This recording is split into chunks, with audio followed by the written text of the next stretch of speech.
Holistic by Shiana. Hi, I'm Shiana. Welcome to Who You Callin' Holistic. Before we get started with this wonderful guest here today, make sure you subscribe to my Patreon. Shout out to Joy Price, who is one of my new patrons. Thank you for your support. Naida. Y'all. Hey, friend. Y'all. So, Naida, let me just rewind. When I started this podcast, there were just like one of the things that my coach suggested was like make a list of the topics you want to talk about or specific people you want to interview, blah, blah, blah, blah, blah. And I was like, Naida's on that list. Like, I didn't even know what we were going to talk about yet, but I was like, she needs to be on there. We need to have a chat. We need to talk about all the things. I don't even know what that looks like yet, but that was in 2020. Yes. So like now 2023, I'm like, it makes sense why it took place now because we got more to talk about now. Oh, yes. I remember when this was just an idea. Like, I remember you telling me the name, and I was like, oh, this is going to be amazing. I'm really proud of you. Thank you. And same. And we'll get into all that. So I don't know if you've looked into your, like, the etymology of your name. I'm sure you have because you've done your own identity searching things. No, not really, though. Like, someone told me that it meant, like, a water fairy or water sprite. Water nymph. Yeah. And I was like, this tracks. It does track. And you're an Aquarius, which is the water bearer. And I was like, look at this. Bringing nourishment to the people, hydrating folks. Which this also tracks. Yes. And I was talking to Neek. By the way, shout out to Neek. We are recording at GOT Sound Studio today. I was talking to him earlier about how I've, followed your career along the years. And I was just like, her career makes sense. Like all of it makes sense. All of it's aligned. Like I can see how it led to this. I can see it makes sense. Like if tomorrow, because it's you, if tomorrow you were like, this is what I'm doing now, we'd be like, okay, you are. Yeah. And we funny. accept. But like not everybody can do that. Well, I'll tell you this. It didn't always feel like it made sense. And I'm really grateful for the path because I've learned so much about life and who I am and where I want to be. I think before I had these like little lists of things that I wanted to accomplish. And I did. I accomplished them. But what happens when you get to the end of the list? Then you have to think bigger. And what I've realized is my dreams were not big enough. They were attainable, but they weren't big enough. And when you have an assignment, it's your assignment. And I don't know, like I was speaking about this the other day and I said, when you have your work to do and you try to do someone else's work because you think that it's going to help you somehow, sometimes that's not the assignment for you. And you're going to fail miserably doing someone else's assignment. You have to focus on your own paper, your own goals, your own assignment. And the lesson that assignment, is designed to give you. So I'm really just on assignment right now, and I'm being obedient, and I ain't worried about nobody but me, right? And these people that I have to take care of. Well, yeah. But so when I've like looked at what led to who you serve, because you've always been a servant of the people. And when I look at your backstory, like tell us a little bit about that, because what I see is you're very much a servant to the underdogs, the one like the forgotten ones almost. And you had your own forgotten moments growing up. So you grew up in Florida? I grew up in Florida. I grew up as a ward of the state. The police, I believe, removed me from a home, a trap house, if you will. Basically a crack house. My mom was a ward of the state. She started having babies in her, I think, like 13, 14, because she had dealt with some terrible life things. I wish I knew the full story, but I don't. But so I entered the foster care system very early, and that was my life. And all of the negative sequela that comes from being an abused foster kid, and not having family and not having resources, and eventually just figuring out that if you don't fight for you, if you don't help you, if you don't show up for yourself, no one else is going to do that. And And so that's been my life story. It's the foundation of who I am. It's the reason why when I worked in the jail system, taking care of male and female inmates, why I treated them with such compassion, because it could have easily been me. I come from an area where that's the life story for a lot of youth. Florida, the hood.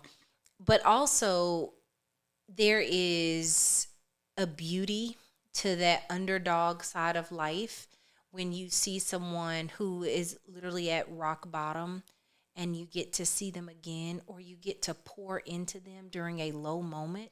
And I used to always tell the inmates, I would say to them, rock bottom is a perfect place to build. So you can have a new foundation there. Exactly. So if you're at rock bottom, there's nothing there. You can't get any lower, but you can always get higher, right? And so that's always my ministry when I'm doing those things, is how can I pour into someone? I know what it's like to walk in a room and no one pays attention because you're the poor, underserved, black, brown person that no one wants to take care of because you don't have insurance or you don't look like everybody else. I know what that feels like. So I take pride in working with, as people say, the forgotten ones. I don't forget them. I know what it's like to be them. And so I seek out those opportunities. I could very easily have had a career doing many other things. Oh, absolutely. But I'm not interested. I'm just not interested. I want to be able to pour into people. I want to be able to show them a living example of what happens when you change your circumstances and when you take advantage of opportunities. You don't have to do what you've always done, and you have every day to make a new choice. So that's the ministry part of it. And I just like doing the weird, cool stuff. I like working with sex workers. I liked working with the homeless. I like working with the inmates. I mean, life is different for a lot of people, and we have it. And you can learn so much from those people. Oh, absolutely, so much, absolutely. So I enjoy that type of work. And I didn't even give like the spiel of all of your titles to introduce you because servant. That's my title. Servant. Yes. But one of them that I don't think you've necessarily claimed on any of your socials, which I would give you, which you just even referenced, is alchemist. Okay. And I'll take it. So, I see that as like the person that can turn shit into sunshine. Listen, and that has been your ministry. Like, yeah, I think I welcome opportunities to renew things. It's the reason why I'm a thrifter. It's the reason why I recycle and upcycle. And just because it's old or damaged or broken doesn't mean it's not useful. And that is how I live my life. And I love that because, and I even said at some point I need to have a whole nother episode on here of like sustainable living, because there's just so much thrown away and like it's out of control. And it's kind of like convenience is nice, but it's not realistic in the future. It's not. I try to live as sustainably as possible, I'll say. I try to do my part. And for me, it's the fashion piece. Like if I can borrow it or, do a swap with someone, I'm always, I don't like the fast fashion stuff, and it really bothers me. There are women and children that are dying in those factories. I know this is not what the show is about, but no, it bothers me. The show's about all the things because my foundation is energy. So energy is everything. It is. So I can talk about whatever on the show. Okay, say what you need. Like it. But I think that there is this desire for all this newness all the time, but there's a reason why grandma's house feels like home. There's a reason why people seek out comforting things. The newness doesn't feel good. It's cheap. It doesn't have substance. It doesn't have a story. There's no character to it.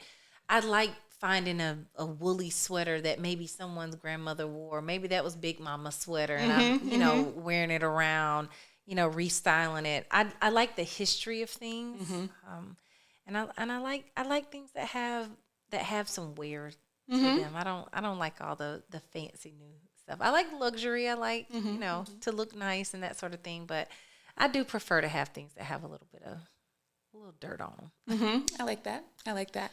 And we'll get back to the whole fashion side of you because, again, like I even thought to myself, I was like, does she have a book yet? Or like, when is the biopic out? Because like at least write it down because like it's happening. Listen, writing a book takes an amount of vulnerability and honesty and transparency that I don't know that I'm ready for, if I'm being completely honest. And I think you're very, very transparent. Like I know of you because we've met years and years ago. Right. So like I know some of your life already, but like the things that you share, I'm even like, I'm very, very private. And I'm like, wow, she's like very brave for sharing this stuff. And I'm like, and that's giving me anxiety, you know? Right. So I'm like, gosh, I do feel like I share the things that I think are pertinent, right? But some of it, I'm like, I don't know that I want to share it. I'm very private. Most people don't know that. Like they think that because I have this social media presence that, I'm kind of like an open book. I'm really not. I share the things that I think are relevant and important to other people in that servant role, right? But there are parts of my life that I just don't want to relive and rehash. I think we do a lot of trauma sharing as a society and dumping, yes. And I just want to be a beacon of hope and light and show people the how of overcoming adversity versus just sharing the negativity. And so as I'm looking at writing, something about my life, I don't think that I could do a chronological, traditional biography. I think that I can share some essays perhaps with some lessons at the end of the how. But I don't think that I could write a chronological order of things. When you go through that amount of trauma, you forget stuff. Like the depression causes amnesia. Like there are whole years of my life that I don't remember. I'm just like, did I do that?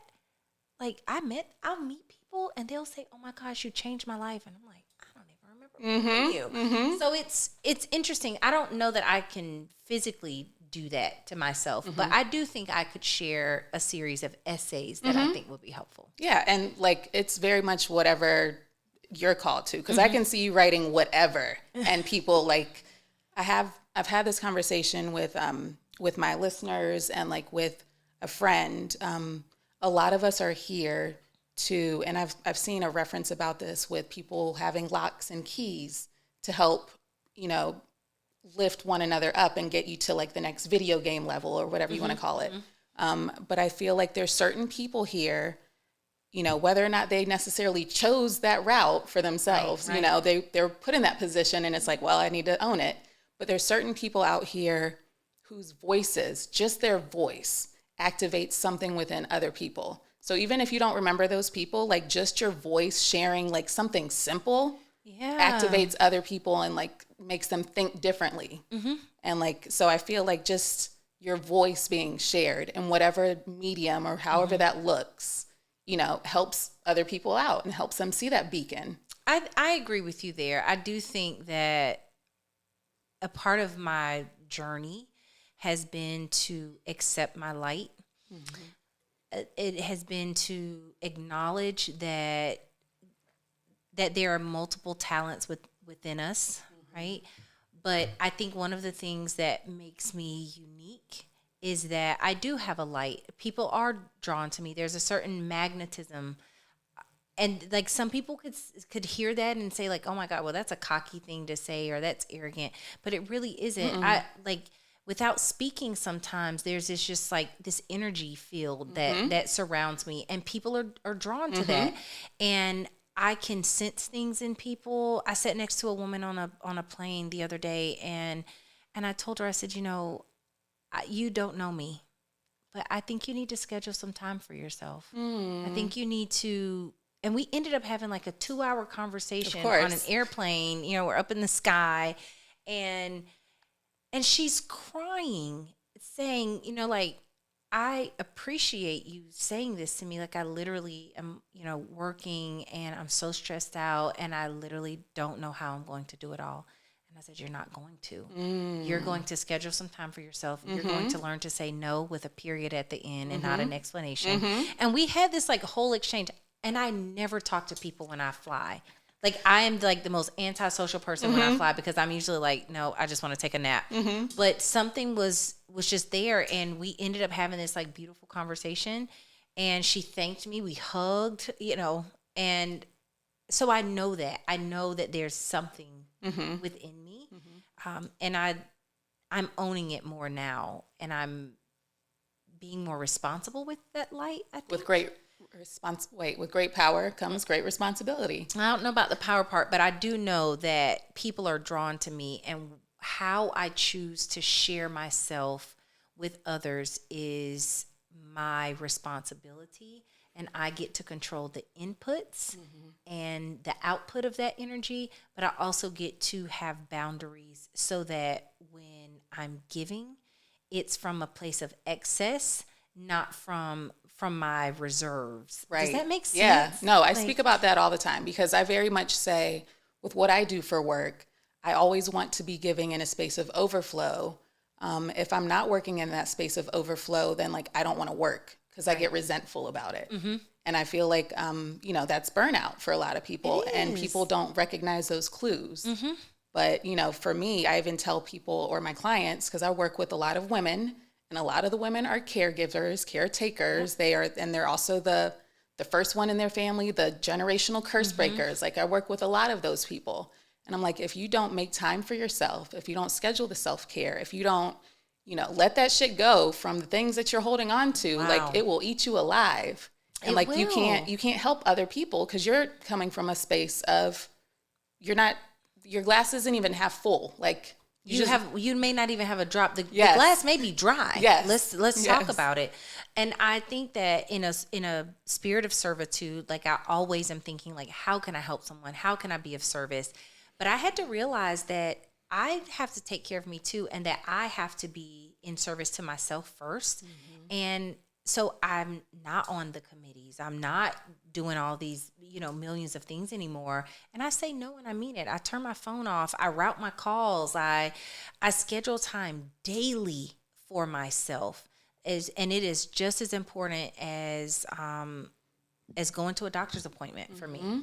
It's my mental health break, and it is very important for me to not only have that, but to own it in a way that is, I don't know what the word is, but when I tell you I am emphatic about it, do not call or interrupt me during this time. Yes. And I don't care if I'm laying on my couch. Yes. It's my time. Yes. And I do it every day. Yes. And it feels and I love good. that. I like yes. it. Yeah. And I don't know the timeline of your self-care yet, so we'll get to that.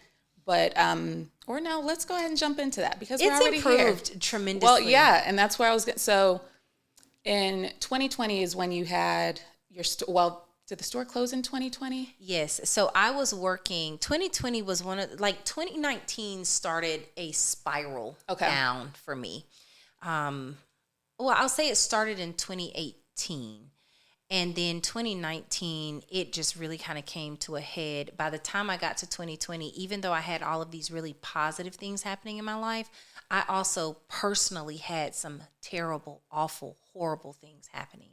And it's so crazy how two things can be true at the same time. And sometimes 10 things can be true at the same time. And I was working at a job where I had invested a ton of my personal money, and I was really trying to make it work. And I would leave like my regular job during the day, and where I have worked physically, for 8-10 hours, to then go work another 8-10 hour shift. There were days where I was working 20-hour days, or I would be working 16 or 14 hours.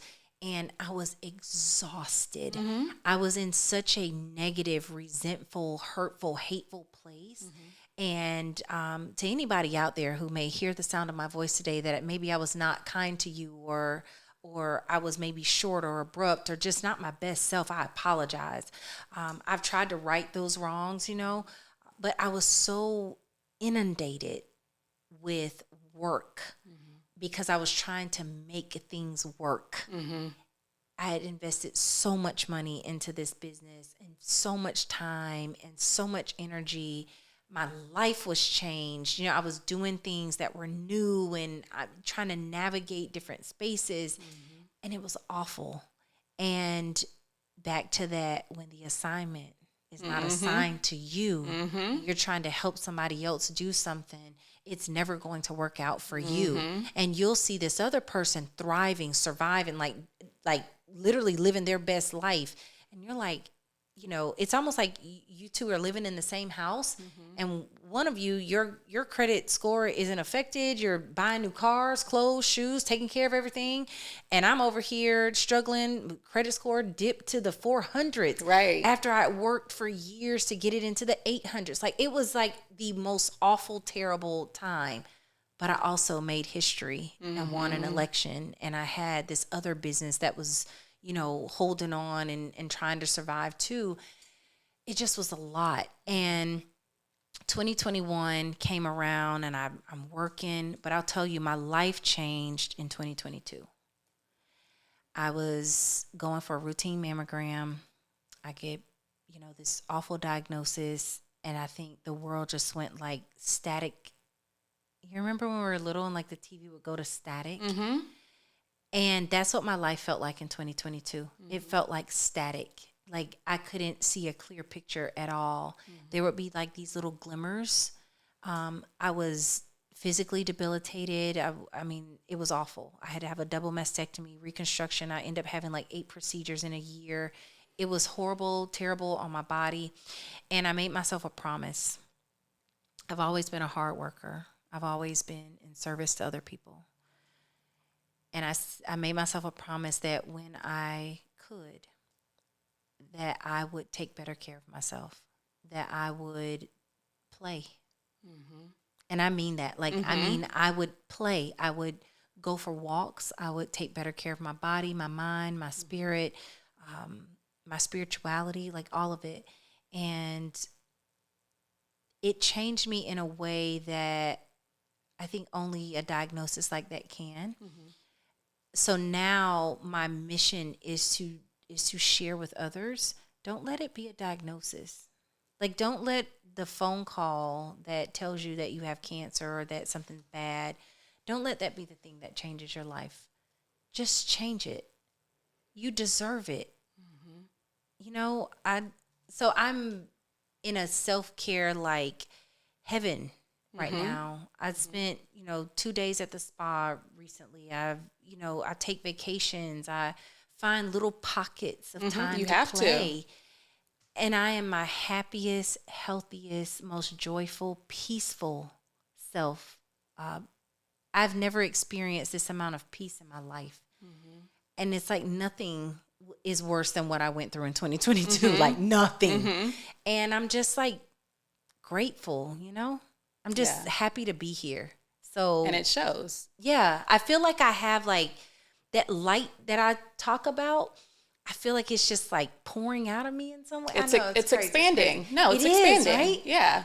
And just like you said, you made history. Like those again, I know you were like, when I said power, but these assignments were given to us. And one of the things that I share with a lot of the women that I work with is there is this guilt sometimes over, like the way we look, like whether or not whatever beauty looks like to people.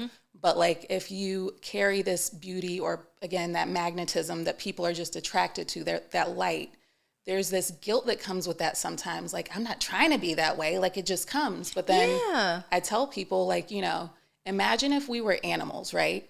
Animals get different tools like camouflage or different calls, different, like they have these different things within their bodies to navigate and survive, so what if we just look at our gifts that way? Like these have been given to us to survive, like maybe you have a nice soothing voice because you're supposed to be on a podcast. Yeah. Maybe you have this like glow because you're here to be seen. You're here to like show up, and like that's gonna make people pay a little more attention, you know? Let me tell you this. This is crazy. So Beyonce's Renaissance tour is going on right now, right? Yes, I went. Yes, I love her. inspiring. All the things. But the very first song on that album is a song called I'm That Girl. And when I tell you, like, get past all of the like profanity and the stuff that she does to like produce it, right? But the message behind that song, I'm just that girl. And you know what? I'm going to own it. Yes. And instead of me trying to be like, oh, well, you know, I don't want to step on any toes. Yep. Do too much. I'm doing too much. And you want to know why? Because that's my assignment. Exactly. God made me look the way that I do. He gave me this light. He gave me this packaging because there's something that needs to be seen. And I feel like I'm getting even closer to whatever that thing is because when it is your thing, it doesn't feel like work. Nope. Things just start falling into place. Yep. Your mind shifts, your soul shifts. And I'm like a person who believes that like your soulmate doesn't necessarily have to be another person. Sometimes it's your assignment. Sometimes it is the gift. And I've spent my entire life trying to be somebody's something. Somebody's wife, somebody's girlfriend, somebody's, interest, somebody's daughter, whatever that thing is, right? I've spent my whole life trying to be somebody's something. But that's not what I'm supposed to be doing. I'm supposed to put me out there to do what I'm supposed to do and to give the message that I'm supposed to give. And I think every single day I'm getting closer to what the actual message is. I think I've had some things along the way, right? But I have talents, and I think it's disrespectful for me not to use them. So absolutely prepare to be sick of me. No. See, because I do my mindfulness things, right? And I'm very much intentional with how I'm saying those things. So when that prepare to be sick of me thing came out, I was like, because I don't want y'all to be sick of me. Right. Prepare to not be full of me. Prepare to receive me. Yes. Or prepare to be obsessed with me. Yeah, come on. Yeah, I love that. Not prepare to be sick of me, because I don't want y'all to be sick of me. Yeah. Like, prepare to be obsessed with me. Prepare to be supportive of me. Come on. I like that. Yeah, prepare. And prepare the others. Yes. Every time. Yes. I really do believe that. Like, I told one of my friends the other day, I said, I am walking in this, like, super peaceful place, and I just can feel the good things coming. And I'm just here to receive it. 2019, I wasn't ready. I wasn't in the space to receive it. I was still trying to be somebody, something. And what I would say, what you are embracing now is that divine feminine, and we're very much like, we're supposed to have the yin and yang. We're supposed to have the masculine and feminine to get by. But because of your upbringing, which, okay, let me make you my client real quick. Okay, come on. Because of your upbringing, I would say you had a very disturbed, interrupted root chakra, which is like your safety, security, that kind of thing. Absolutely. And now you are in a position that's got security. You're in a much better space mentally. So like that root chakra is like, we're more grounded, we're more secure, that kind of thing. So when you don't have a balanced root, you can't receive because you're just focusing on survival. So now you're in this space where you have that more grounded foundation there. And then it's like, okay, I'm open to receive it now because I'm not trying to just survive. Right. And it is crazy that you use the word survive. I literally just did a talk to a group of women where I told them I spent my life surviving and thriving in chaos. But now I can thrive in peace. I don't have to be the messenger in this chaotic environment. I can literally be the water bearer. I can literally be the person that's just say, hey, rest a while here. This is a safe space for you. And I feel good about that because I can rest. I don't have, like, the cape is in the trash. I'm no longer trying to be anybody's anything. I'm a servant. I'm a servant by nature. That is my job here. And I'm working on the message. What are you trying to get me to say, Lord? What do you need me to share, Lord, in the packaging that you gave me? So, honey, I'm just here to receive all the good things. Same. And also, if I'm making you client right now, in my world, the metaphysical aspect of things, breast cancer would be associated with things like holding on to other people's things or even your own things. Like it's very much like repressed grief, worry, and like that overgiving of yourself to others. Would you say that that's what you were? Well, yeah, like that's what you were. It was my life. Yeah. Like I gave to the point of depletion. Yes. I often lost myself in relationships. I was so torn up about not having successful relationships and having to go through a divorce and all of the things that I never wanted. It seemed like all of those things came to pass. But with therapy, with counseling, grounding work, let me tell you, I'm such a fan. I take my shoes off. Put your feet in the grass? And I literally will go and put my feet in the grass. And people are like, what are you doing? And I'm like, sometimes I'll do this at my office sometimes. Yeah. I will walk outside and take my shoes off and just walk around in the grass. Yes. It helps. It does. I have wood floors in my home, and I will lay sometimes and say, just feel like be the wood. And it is the most cathartic experience. And even my boys will do it sometimes. I'll say, I think you need to like let go of some things. Let's give it back to the earth. And so we'll give that energy back to the earth. And it may sound, very, granola momish, but Listen, the it's people listening to this, grounding. they already know. Yeah. Like this is what we share. Like it sounds pretend, it sounds made up, it sounds it's very not. woo-woo, but there's reasons that these practices have been around because they work. They do work. And I think sometimes we get, again, so caught up in the plastic fakeness of the world. I mean, think about the shoes that we wear. This is rubber. It's man-made. It's, they're not like, I mean, if you wear leather shoes, okay, fine. That, came from the earth. It goes back to the earth, kind of thing. But the reality is that it's been processed so many times. Is it really of the earth, right? Now, I love shoes, okay? But I believe that taking your shoes off, like going to a body of water and literally releasing yourself just to float, to be weightless, to feel small. Like so much of my life is about like having to be the boss or I'm in control of things, right? I love moments when I can just feel insignificant and small because the reality is that we're all just these small little pieces of the universe. Stardust. Yeah. We're just all out here just trying to make it, right? So like be kind, be grateful, like I say this all the time. There's never a reason to be rude, unkind, or ungrateful. And that's how I try to live my life. There's certainly been moments where I've been hateful and, unkind, but We all have. I forgive myself.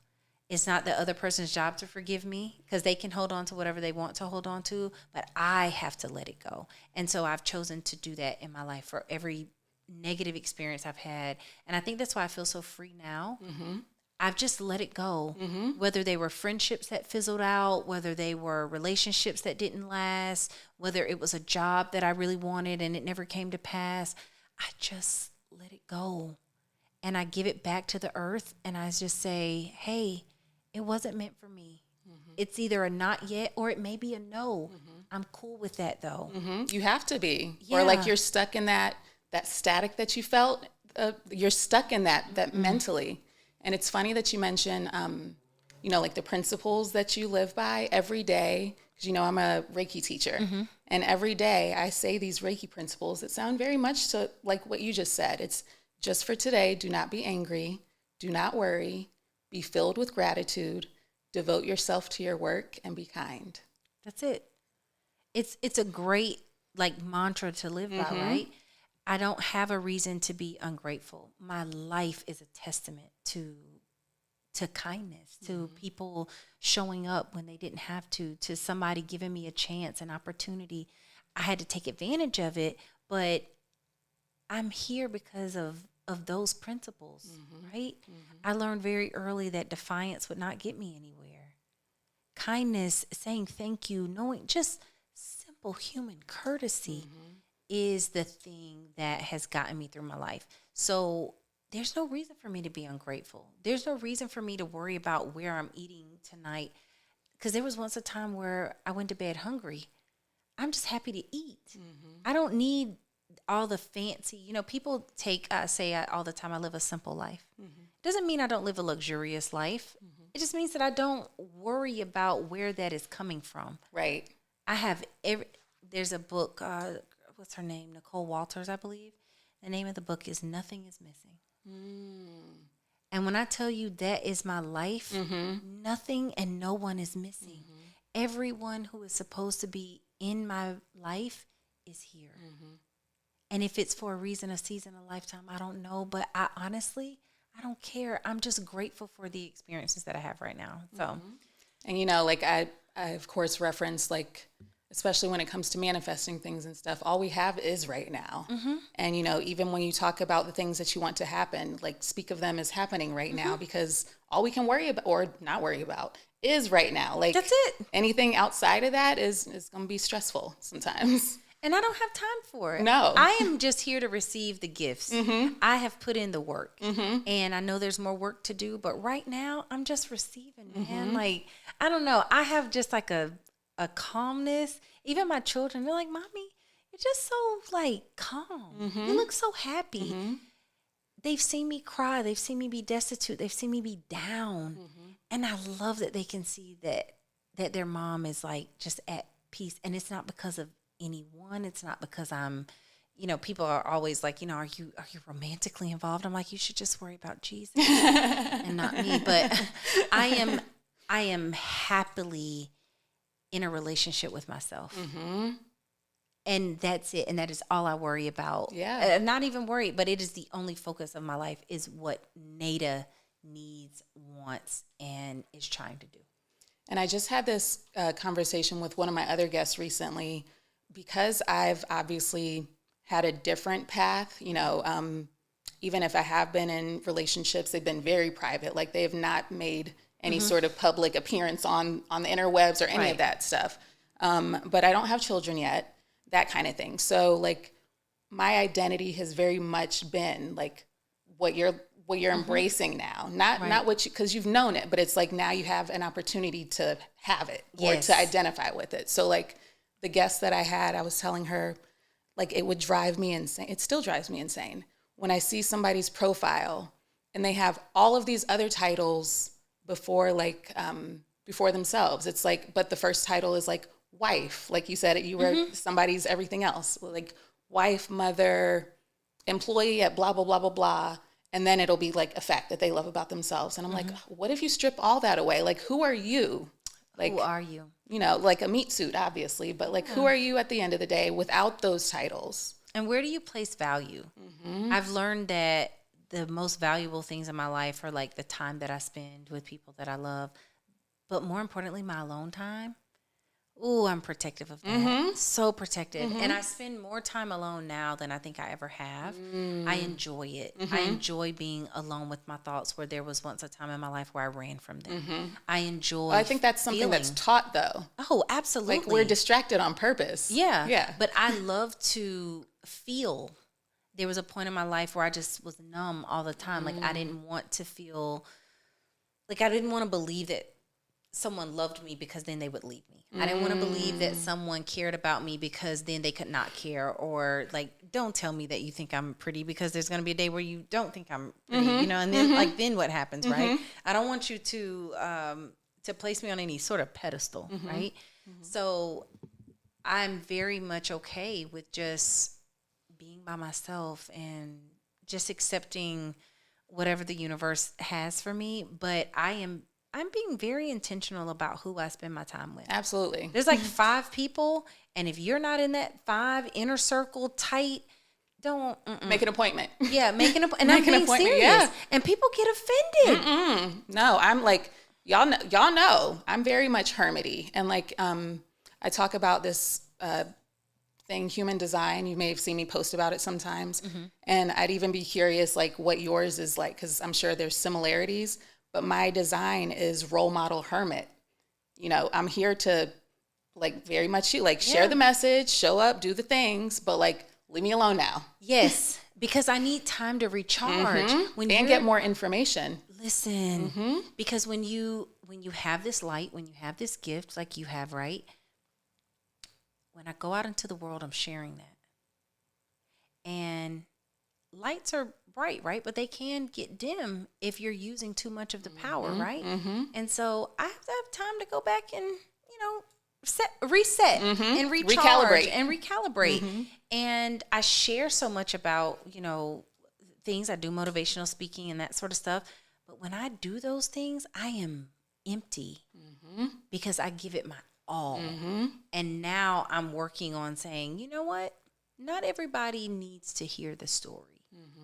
What are you doing to reciprocate the energy that I'm sharing with you? How are you reciprocating that for me? So if I'm not having reciprocal relationships, I will not do it. Same. And I've even said many times, even energy exchanges is and it doesn't have to be, I scratch your back, you scratch mine. But like, I don't want to feel like the moocher, and I don't want to feel like I'm being mooched off of. Right. I also don't want to have a situation where I am enabling you to be a taker. Yes. Because we can do that, right? Yes. I don't want to enable you. I want you to find the help that you need so that when you need it again, you know where to go for that resource. I can't be your resource all the time because I need time, right? I can't be your everything and then nothing for myself. So now I give to myself first. Amen. And then if I have, again, some excess, like if I'm having a particularly great, vibrant day, let me see if my friend needs help. Or like I have a friend of mine, one of my BFFs, her name is Nikita, and she was talking about like organizing. And I said, let me come and organize your closet. I had it to give, but 2019, 2020, I had nothing to give. I couldn't, girl, I don't even know how I survived, to be honest. It was like literally one of the most horrible times of my life. And I've been through some stuff. So for me to say that, whew, honey, believe me. But I think I attracted takers. It's something like if when you're in a relationship, friendship, workship, whatever your thing is, and you're the one who's your IT, you're the chef, you're the babysitter, you're doing all the things. And when you sit back, you're like, it's not a tit for tat thing, but gosh, this person or these people don't do anything for me.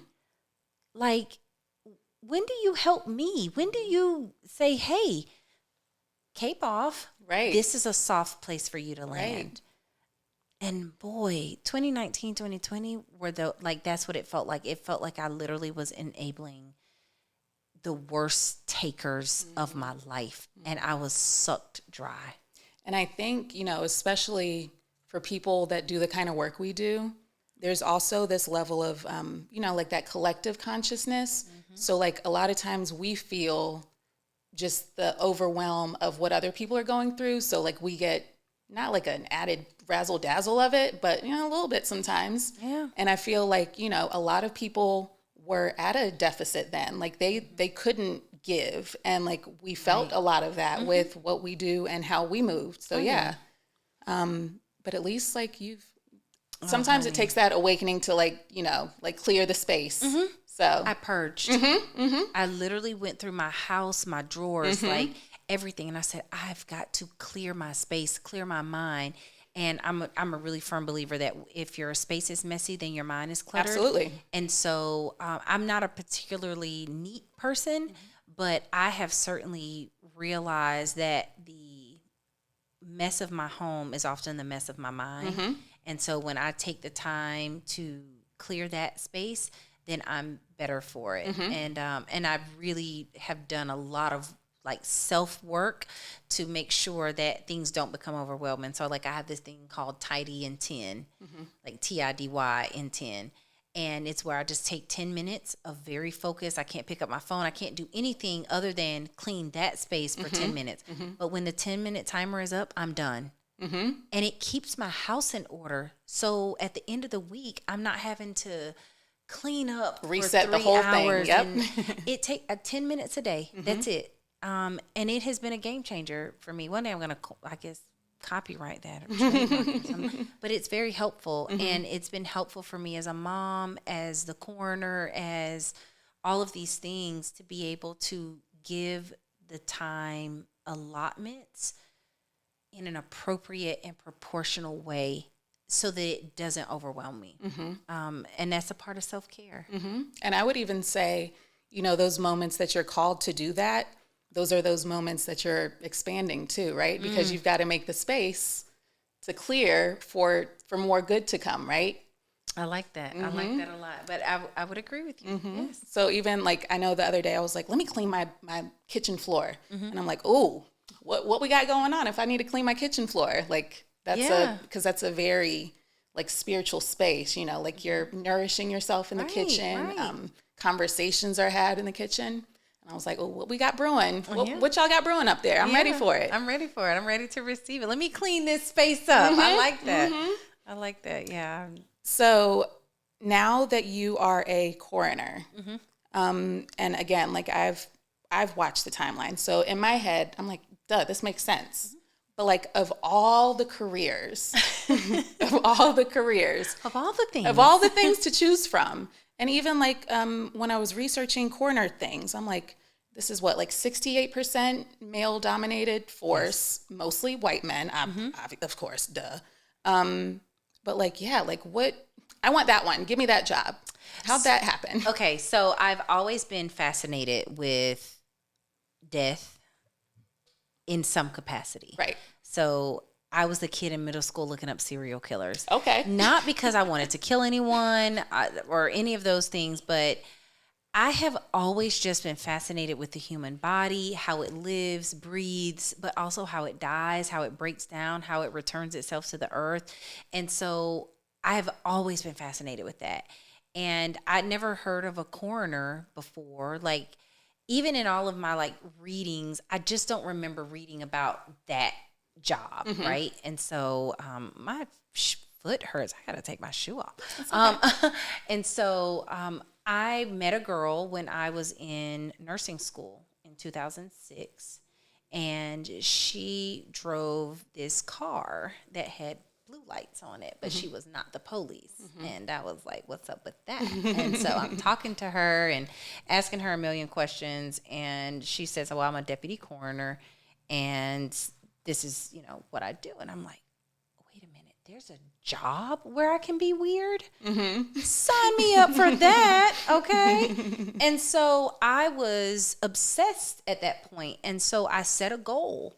And I said, okay, I'm going to become a nurse. I'm going to work as a nurse. I was never going to be the nurse that worked like just on the regular floor. I was always going to be the nurse that worked like ER trauma. Because you were doing like wound care. Oh, yeah. I forget the title of that one, but yeah. Yeah. So something that would like, make me. Gross things, yes, right? Yes. So if it oozes, drains, does whatever, that's always been my thing. And so I decided that I would run for coroner.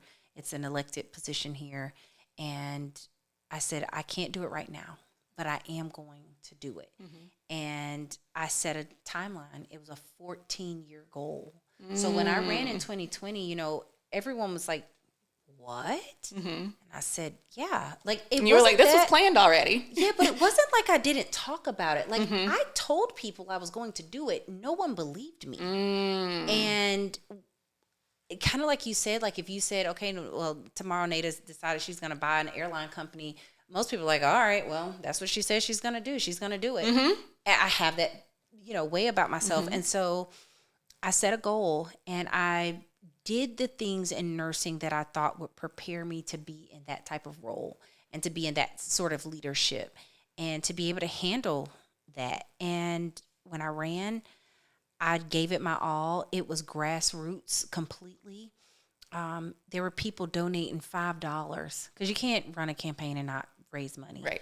But it was grassroots, and it was my patients. It was word of mouth. She took care of me. She took care of our family. Absolutely. She helped us when she didn't have to, you know. And I think that's the thing that I wanted the most was like, how can I help people on a larger scale be able to prepare for something, or at least be able to guide them through something that is terrible, awful, and tragic, right? I'd done it as an ER nurse. I'd done it, as wound care. And I knew that I could do this on a larger scale. And so it wasn't really like, I want that job. It was, how can I make the most impact with my gifts? And I had made peace with winning the race or not winning the race, because I knew I was still going to help people. And that's how I got there. I mean, 15, 16 years in healthcare, newcomer to the political realm, and I dominated because it was my time. It had nothing to do with the other person. And I hate when people try to like pit people against each other. It was just my time. That sounds like some shit Shiana says. I like it. Thank you.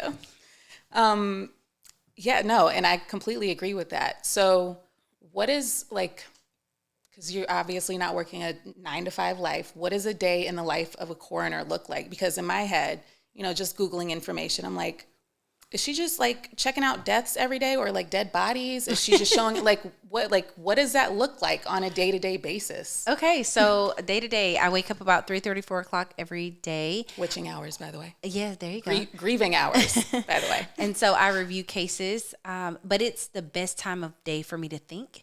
And so I get any writing that I have to get done, any reading, any very serious decisions that I have to make happen at that time of morning. I won't even entertain it if it's not during that like 3 to 6 a.m. time period. That's when I make the hard decisions of my life. It's really interesting. After that time, I'm a mom. I get my boys up for school. I cook breakfast. I get them off to school. I exercise. And then the day is up in the air. Sometimes I'm doing things like this. Sometimes I'm out in the community. Sometimes I'm sitting at my desk for 8, 9, 10 hours straight, reviewing cases.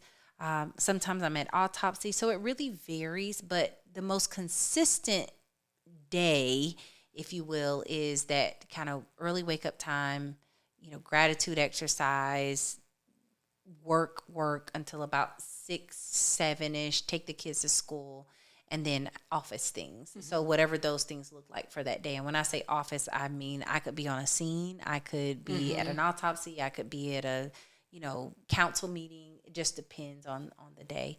But I go to bed really early. I try to be in bed by like 8:30, 9 o'clock so that I can give myself the rest and the recuperation that I need so that I can wake up and do it all over again. And like reading about coroner life, you don't necessarily have to have like medical. No, you don't. Isn't that crazy? Why? Girl, I do not know because if you're a friend of a friend, you can get the job kind of thing for some places. For some places. Here, again, it's an elected position, but I think people didn't pay attention before. I know that I've brought a level of visibility to this office that was not there before. Absolutely. Like, most people didn't even know who the previous coroner was. No.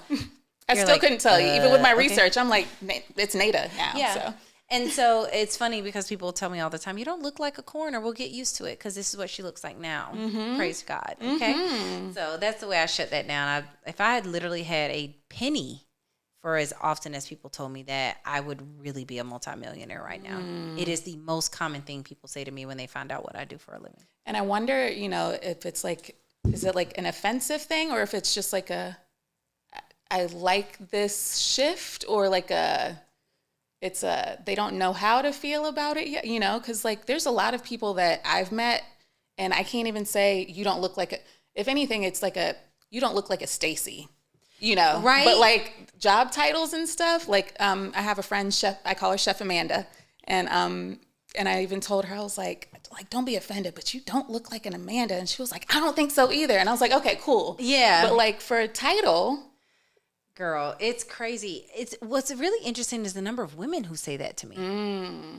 You don't look like, or why, or the questions that I get about why. I'm like, I'm helping people on a larger scale, just doing the nursing care that I was doing before, just in a different capacity. The education and the advocacy work and the community work, it's just in a different capacity. So I'm very much shocked when people ask that question, but now my response is, well, this is what it looks like.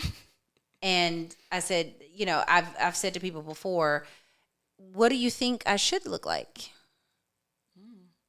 And then they have to acknowledge their own bias and prejudice and their thought process on that thing. Because most people think of a middle-aged, older, Absolutely. white man. Absolutely. Who's balding. Yes. Yeah. Yes. But they don't think of me. And I want to change that because there's some little girl out there in foster care who's a ward of the state who has no ability to dream because of the nightmare that she lives in, who's going to see me and say, hey, I like that kind of stuff too. And maybe I can be that one day. That whole representation matters thing, yeah, it's a real thing. And if I can be a beacon of hope for someone who grew up like me, then my work here is what my work here is supposed to be for, right? Like, that's all I need. That's Absolutely. the motivation, the validation, the perspective, all of that. It's what I need. So I'm cool with being the non-traditional appearing coroner. I'm here for it. And I've even said before, and I shared this on here at some point, a lot of people, when they're asked, like, what's their why, a lot of them have children and stuff, so they can say, that's my why. And I was like having a not an identity crisis, but well, what is my why with the things that, and it was very similar to that. Like, there's somebody that is looking up to somebody like me, and they're like, oh, there are people that think that way, or that have these visions, or, there are people that know or have friends that talk to dead people, there's people out there that live different lifestyles than what we're taught to live. Exactly. And that is okay. So, and you don't have to agree with it, but it's probably because it's not your assignment. Absolutely. Yeah, see? That whole assignment thing, it matters. It really does. So, of course, I'm going to entertain this with what I've had in my mind with some of your work. Okay. But have you ever considered, because sometimes you're working on missing persons reports and stuff, have you ever considered calling in and I know this is probably controversial, low-key, but whatever. Have you ever considered calling in a medium or a psychic to assist with that kind of work? Very funny you should mention this. So we had a case, and it's a cold case for us right now. And we literally have no leads. And I said to my team, I'm considering having someone come and try to help. I know a lot of people think that stuff is not real, but I think I've had enough experiences in my life to understand that there are lots of things that are constructs. There are lots of things that are taught to us, and we just accept them and we just agree. And there are a lot of things that we just don't know. And again, maybe it's not our assignment to know, right? So there's this, you can't use it in a court of law necessarily, but I'm just hoping that it'll give us an idea, some closure, something for this family, and for this person who died a tragic death. It's a homicide. I know it's a homicide, but why? How? And who did this to this woman? So it is not, it's not a thing where I'm just oh, that's poppycock, I'm not listening to that. It's a very real, what other resources can we use? Because most things are not complicated. People die for, it's love, sex, money. That's it. Either you wanted someone's love, or they, or they left you in love, or whatever the things are. You need money, you need the insurance money, you got a motive, or you wanted to do something that you weren't supposed to be doing and you got caught and, whatever. So it's always something like that. But this particular case, I can't figure it out. And I certainly have said, why don't we call in? Of course, no one wants to do this. And they're like, who would we call in? I'm like, man, I don't know. I know some people. I know some people. They call me the spiritual plug. Okay, come on, plug. But yeah, I don't know what happened to this lady. And she lived a very hermit lifestyle, a very reclusive lifestyle. So I'm not sure who would want to harm her. And so I definitely think that we need to do something different. So we're going to talk offline about that. No, my I don't know if you're familiar. My dad passed when I was 15, and he was shot and killed that way. And my I had some energetic work and stuff done to me years ago, and like his name came up in the conversation, and she was talking to me, and she was telling me like how he died, and I was like, I didn't tell her this information. Yeah. And then and my dad's case is a cold case. Wow. And she was like telling me what the individual looked like that shot him, and it was very much like, you know, you could go to the police and or like talk to them, and it was, the vibe I got was like, I don't need to go, and like I don't need to know more kind of thing. Like it's, you know, if who did this is like they're probably doing other things, so like it'll come back around. That's my belief with it or whatever.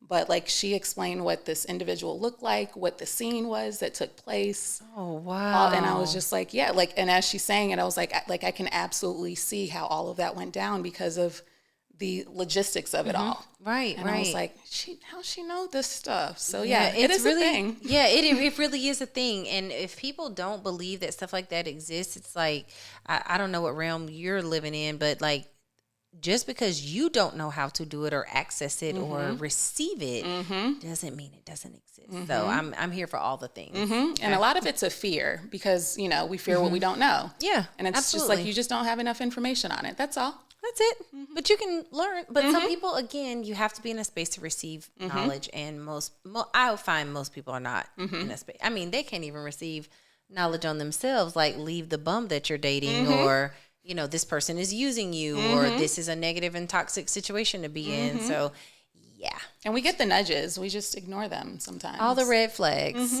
They will have yellow flags, just any flag at all that's not a green one. And we'll just be like, oh, It's, at least it's a flag. It's cute. It's a flag. Let's make a banner out of them. No, I don't. So I know for me with like whenever I have maybe a highly charged session or the client has talked to me about like a heavy thing that they're dealing with, there's things that I do before the session to protect my peace going in there. But there's also things I do after the session to clear the energy and to like clear that so it's neutralized again. Yeah. Do you have that kind of practice for what you do? Yes, I do. We're giving people the worst news of their life every day. We're dealing with things that are negative every single day. I mean, we're in the business of death, right? And handling that grief that comes with that. And it is certainly heavy emotionally. So for me, I spend time with my children. Like that's a really big one for me. Just to be a mom is a big one for me. I love going any place where I can just like let my hair down. I'll take little short vacations. I'll drive to the beach just to put my feet in the sand or to watch the waves. And if I can't get away, this may sound very odd, but I take a shower. No, that's not odd. And I would even say throw some salt in that mix too. Okay, I'll do that. But I will, sometimes like if I can't leave to take a shower, I will just go in the bathroom and wash my hands. Yep. So I'm going to put a little salt scrub next to my counter there. But I try to find water in any way that I can. That water nymph of you. See? How very Maybe water so. nymph of you. Yeah. Oh, I'm getting goosebumps. I'm serious, but that's my thing. Water is my thing. So if I can be near 5 minutes just walking out at Lake Murray, just on the dam, I literally can feel recharged from that. I take clear water baths. I don't want to put any impurities in it. I would just sit in the tub sometimes. Sometimes I'll take, like if I have roses or something that are starting to wilt, I'll take the petals so that, again, I can upcycle and use them and get the beauty of them.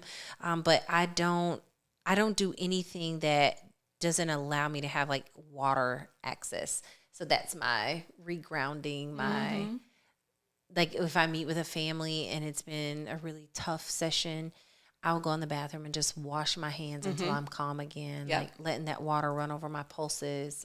It's a very real thing for me. Yeah. And even when I started massaging, when I first started practicing, my mentor, like sometimes I would have a client and then I'm just like drained after. And this was before I was even doing energy work on them. Right. And my mentor was like, wash your hands in cold water to release the negative energy. And I was like, oh, so I've always taken that with me. So it's funny how like these practices, no matter what career we're in, like when we're serving others, these practices come around to us, or like we get these nudges, like this is what you need to do to clear this for yourself. It's very calming. So water is my thing. Now some other like self-care things that I do, like I love thrifting. I like rearranging the clothes in my closet.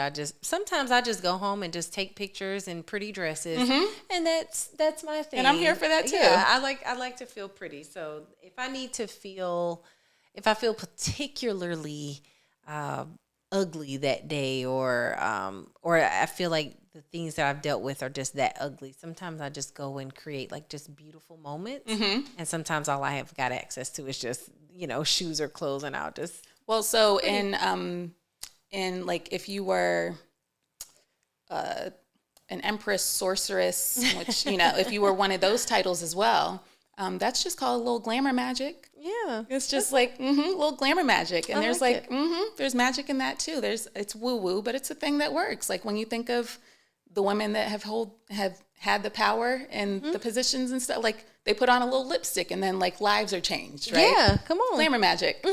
So I'm a firm believer of that. So I'm pretty simple in terms of how I don't have to do something major. I don't have to go and spend a ton of money. I literally can ground myself just by doing those few little things. And okay, I want to talk more about drugs. Okay, let's talk about drugs. Do you like drugs? That sounds like some shit Shiana says. I often talk about psilocybin on here and cannabis things. And for those who are like, oh my God, she's talking to a coroner. Like y'all just talked about weed last week. Yes, that's the life I got. That's the life I live. Y'all don't know who I know. Right. But so I was talking about, have you seen that show Painkiller? I have. Okay. So, I was explaining to people what I really got from that show, amongst a whole list of other things. A whole lot of stuff. It's a lot to unpack. Was just how deep the marketing is in big pharma. Yes. And so then I just think about like, the cycles and the things and history repeating itself and whatnot. So we had the crack situation. Yep. Then we had the opioid situation. And now we're at the fentanyl situation. Well, it's still an opioid. Okay. Yep. All right. But what exactly does that do to the body? Okay, so fentanyl is a drug that causes respiratory depression. It is a pain-relieving drug, but its effects on the body is that it's going to calm everything. So it's prescribed often in micro dosages because it is 200 times more powerful than opium, which is I don't know what that was, but it's 200 times more powerful than morphine, which is derived from opium, which, right? Opiates, opioids. Right. So it's a drug that's very powerful. It's synthetically manufactured, and right now it's being illicitly manufactured and put into all sorts of things. So for even people that enjoy the benefits of cannabis, we see often where people are like, oh, well, I knew my daughter smoked weed, but it was laced with fentanyl. And drug dealers don't have to tell you what they put in their drugs, unfortunately. I mean, hell, the FDA doesn't always tell us what's in there either, right? And so that's a whole nother episode. Oh, girl. But I think that for our community, there's certainly a problem, especially here in Richland County. And not only is the problem just that the drugs are being used, it's that it transcends race, age, gender, and that is incredible. So it's an even larger scale of a problem Yes. than the other ones have experienced, because a lot of people needed, the right insurance or just to know the right person to give it to them or whatever, that kind of thing. But now this is like everyone's being affected. Everyone is affected. We've had people as young as 17, but we've had people as old as 84. So it's a problem. And as the coroner, I've been trying to do more outreach on this issue here. We're higher than the national average. I can't remember the number off the top of my head, but we are higher than that. And that's nuts because we're a small state, right? And Richland County has a large number of those overdose cases, unfortunately. Interesting. And we're seeing a resurgence of meth. You know, people are like, well, meth's been around. Yeah, but it is not around the way people think that it is. But we're seeing the deaths from it. But they're almost always related to fentanyl being in the mix. Slows the body down. And your body literally forgets to breathe. It's a peaceful sleep. It is. They just go to sleep, but they just don't breathe enough times per minute to sustain their life. See, and I've had, to lighten this mood a little bit here, I've had similar experiences where I thought I was dying, but it was inedible. It was not like, it's that whole like, am I breathing? Let me remember to breathe. You know, like, and then it's like, okay, no, I'm fine. So what I'm going to survive. I'm still here. We're still here. So what kind of advice would you give to people who do partake in cannabis, like to prevent that from to prevent them from like being exposed to that kind of danger? I think the best advice I could give anyone is to make sure that whatever you're using for your recreational enjoyment, that you are doing so responsibly. And you're receiving things from a responsible source. What we're seeing is people out of desperation are seeking out illegal sources for things. Got it. Now, for those folks who are utilizing the prescription medications, stop taking stuff that doesn't belong to you. And if you realize that you're needing this substance to get through your day, you need help. We have to have conversations about the stigma associated with drug use. It is addiction, like real addiction is common. Real addiction is as treatable as a chronic illness, just like diabetes or hypertension. So I think you, have to assess what's this person's reason for using the substances that they do, and then where are they getting it from? Like, what's their source for that? And if you have someone who's like smoking crack rock or meth or shooting up heroin, they're already at the street level. And so there's no like in between for that. It's like one day I'm popping pills, the next day I'm out here selling some tail because I need this fix, right? And there's not a whole lot of time between those two things, right? Because the drug makes you want to do it more. That feeling, you're chasing that feeling. And so for anyone who's partaking in anything, do so responsibly, do so in moderation, but also understand that people don't have to tell you what's in there. And you run a risk every single time when you partake. So that would be my advice. I never tell people like, well, don't do this or don't do that. I can't be there with you, walking with you every step of the way. And I don't know what you're trying to escape, what you're doing, or if you're just trying to have a different life experience, right?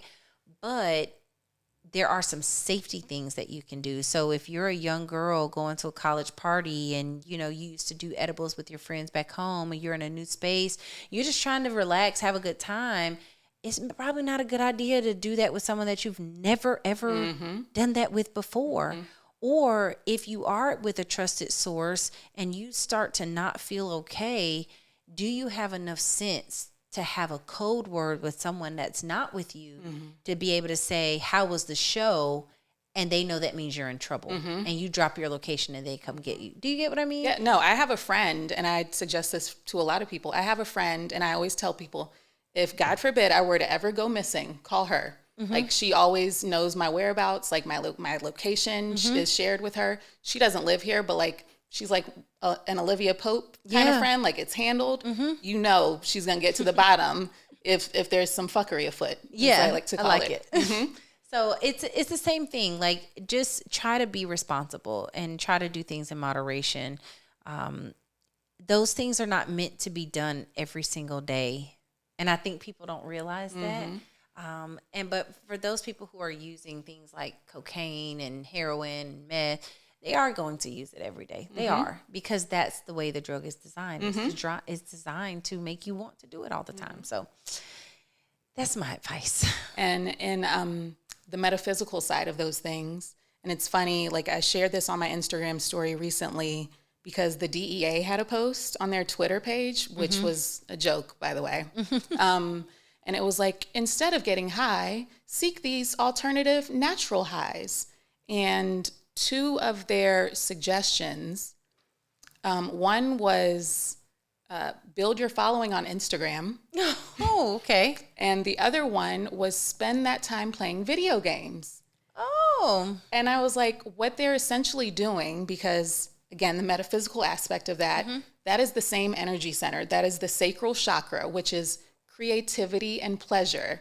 So when people have these addictions, they're just seeking this pleasure over and over, right? So the flip side of that is creating with this energy, which as we discussed, you're an alchemist. Like you can either use that pain to seek the escape or seek it to create something better. And the DEA was like, yeah, just switch it out for this other addiction instead. That's how I feel like a lot of treatment things are. It's like, oh, well, you don't smoke crack anymore, but here we've got free cigarettes. Like, what? Yes. That's not okay. Right. So it's just a slower death, but all right. Right. But it's an interesting like dynamic. I've never had to suffer with the disease of addiction, so I can't speak to it, right? But I will tell you this: last year when I was on my cancer journey, the amount of medications that I had were pretty significant, and the dosages were different. I was like, boy, you get this kind of diagnosis, you get all the good drugs, right? But I didn't want to take them. I kept thinking I was going to become an addict and like all these things. But the other side to that is that they didn't work. And there were days where I was so helpless from the pain. And I literally, one day I was trying to open one of the bottles and it wasn't helping with the pain. It just made me sleepy and in pain, which was really crazy. Cause like, I'm like falling asleep, but then also like, oh my God, like I'm dying in pain, but I was so high on the medication that like, I literally just felt like I was like in this like weird zombie fog, but I was in so much pain and I would just cry. I would just literally cry. And I told the doctor, I said, I was speaking with the oncologist and I said, I'm willing to smoke a crack pipe at this point. Yeah. Because I am in so much pain. Yeah. So I get it. I get people who have chronic pain, who have all these issues. I get it on a whole different level now. I was suicidal because of the pain. Like it literally made me want to kill myself when it would happen. Yeah. Because there was nothing I could do to stop it. And I just remember saying like, I'm going to literally go seek out crack.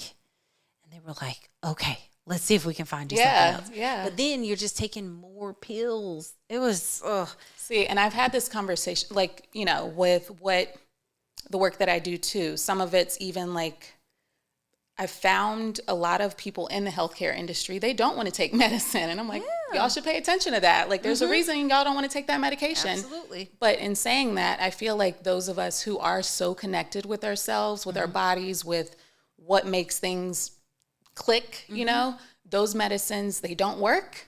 Because it's like, it's it's almost, how there's like plants that you might love and like grow with, and it's like, or, that kind of thing. There's like consciousness to all of these things. And just like you have relationships with people and sometimes people just don't mix, their energies just don't. And I feel like it's the same with these medications. Like they just don't mix with your consciousness. Ooh, like you've expanded past that kind of thing, or, so it's like, or it brings you down too much that you can't function. I was literally ready to do anything. Yeah. Like I was like, oh my gosh, I am like, this is horrible. And then I just kept thinking, like, why would people want to feel like this? But I don't suffer from the disease of addiction. Exactly. I don't have that issue. But I did not like feeling like that. I was like, oh my God. There was one time I was taking these muscle relaxers because the muscles in my chest were spasming so hard that it was causing me to have like these like horrible like pains. Like the pain was so bad, I literally felt like I was being electrocuted, burned, and that I needed to throw up all at the same time. Like it was like horrible. And I looked at my friend and I said, I don't know why people want to feel like this. Like, why would anyone want to like I'm high as heck on this medicine, but I'm still in pain. I'm like, why would anybody want to feel like this? Like, this is nuts. So I just don't have that. Yeah. That's not my thing. Yeah. It's not my thing, It's but probably for the better. more power to the people though that do it. And the cannabis, you know, like I get it. I've certainly experienced it. I get it. But I just want people to be safe. Man. Yeah. Gosh, I want us to be Yeah, and safe. that's what, like, I even have another friend, which it's, of course, very similar careers. Our birthdays are 2 days apart, and she works at USC, but she works in the, like, the SAPE department, Substance Abuse Prevention and Education. So very much like you, she's like, I'm not telling people not to do it. I'm just telling you how to do it safely. Yeah, like just be safe.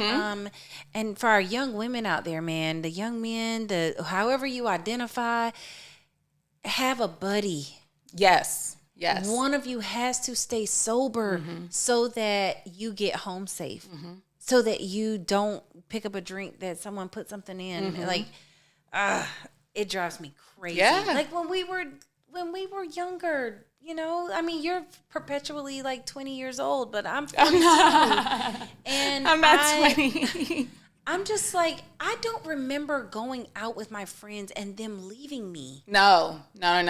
That, Like if I don't you know went to the bathroom, they went with you. Or like I'm staying right here while, you know, like there's a check-in. Like I'll be I'm here. I will holding not your drink because absolutely. I refuse to put it down for fear that Jim Bob over here may try to put something in it. I'm not doing that. Yeah. So it's I don't understand it. The college kids are sometimes very reckless and irresponsible, but we have adults out here who are reckless and irresponsible. Absolutely. And I've even said like age a lot of times has nothing to do with the maturity. It's not. It's emotional intelligence and like consciousness. It is. It is. I don't understand it, but when we were younger, when I was younger, we didn't leave our friends. I'm never putting my friend in a ride share and not going with them. I'm never saying, oh, well, you know, she had a bad attitude. I just let her go. Yeah. You and your stank ass attitude can come on. We need here. to go. Come on, let's go. Yeah. And you can fight me later, but right now we're going home. Yep. Okay. I want to go home. You know, like we're going home, ma'am, and throw up, do all the things, cry. That's fine. At least we got home. But we got home, and you can be mad later. Now, I may not go out with that person again if they don't know how to act. That's fair. That's fair. That's fair. Because I do not have time to be your babysitter. No, same. Yeah. Same. And now I have to ask, you know, the lovely question I like to ask all my guests. Okay. What's your medicine? My medicine is alone time, mostly. Water. The art and the practice of being still. There are moments and days that I need that medicine more than others. And I have gotten better about prescribing it to myself, receiving it, and allowing myself to like feel the effects of that medicine. I'm present. I am intentional. I am purposeful with my presence and my words and the energy that I put out. But the biggest thing for me is making sure that I prescribe it before I even need it. And I take the time to make sure that all of the medicine for every single day that I need, that I have it. And there was a period in my life where I was very resistant to that. So now I'm open to it. I receive it. I pick it up on time, right? And I don't allow myself to. There's a thing in medicine, and it says it's called drug diversion, where you take something that doesn't belong to you. So you could have a prescription prescribed to you for your ailments, but I say, oh, I'm hurting, so you give me one of yours. And I think this is a beautiful like life analogy. The medicine that is prescribed to you is not going to necessarily work for me. I may feel some of the effects, positive or negative, from the medication prescribed to you, but I will not get the full benefit because it is not for me. Right. So I don't allow drug diversion in my life. Right. And that's why I like to have people share their medicines, because some people haven't found their medicine and some people have a medicine that's no longer working for them, Yes. or like we discussed earlier, they've taken it from somebody else and they're like, let me see what that medicine's hitting for. And it's not for them, It's not. but they're not recognizing it. So like, I like to have people share theirs so they can say, oh, let me try that one out maybe. Yeah. So mine is pretty simple. Like I like to be still. I give myself the time to be still. Of course, my water and things. But it's important to me to have that alone time, that still time, that quiet time. It helps keep me grounded and ready and recharged and focused on the things that I need to do, and I don't allow other people to influence that anymore. And there was a period in my life where, gosh, I could need that medicine and will go and try to give to everybody else and to still work through whatever those pains were, and never got better. You just add it to the mess, right? And now I just feel like I don't have any mess. Like there's no foolishness going on. And so I can take my medicine, I can receive its full, benefits, and I can live a beautiful kind of pain-free life, if you will, right? Things still come, but they just don't affect me the same way. Yeah, your rebound is different now because you're pouring into yourself enough. And I think we need those practices because we're not fully equipped for the rebounds because, again, survival. We're just so used to that survival mentality. It's like, I just need to do this for this amount of time to get to the next whatever. Yeah. But there's always a next. There's always. So, like, you need those tools and the medicines to prepare you for what's next, and it's not always going to be terrible. Sometimes it is the expansion, but you still need to be prepared with those tools to prepare for those next life events. Yeah. I think for me, I was always really good at accepting the negative things. Now I am like so open to the positive things. And the negative things are just like, all right, well, okay, I didn't do a good job on that. Okay, forgive myself. Next. Move on. Next. Yep. And I'm not worried about like, what's next? Like, oh my God, I got to get here. Now I'm just like, I receive this space that I'm in. Yes. I'm doing a podcast and I'm loving it. And I get to support my friend and I get to see you thrive and live in your light. Thank and you all for the that. things. And I love that. So that's probably the best gift of my life right now is to be able to like accept all of the positive stuff. I'm ready. Yes, same. Prepare to be obsessed. Yes. All Prepare of to be this. obsessed. Here for it. Thank you again for coming on here today. Thank you for having me. And I'm sure at some point we'll need you back because we could talk for hours about all the things. All the things. All the things. So thank you everybody for tuning in. Remember, we are here every Thursday. Remember to meditate and hydrate. Bye. Thanks for tuning in to Who You Call in Holistic. Be sure to like, subscribe, and share. You can find me and all my services on Sheanah.com. That's SHEANAH.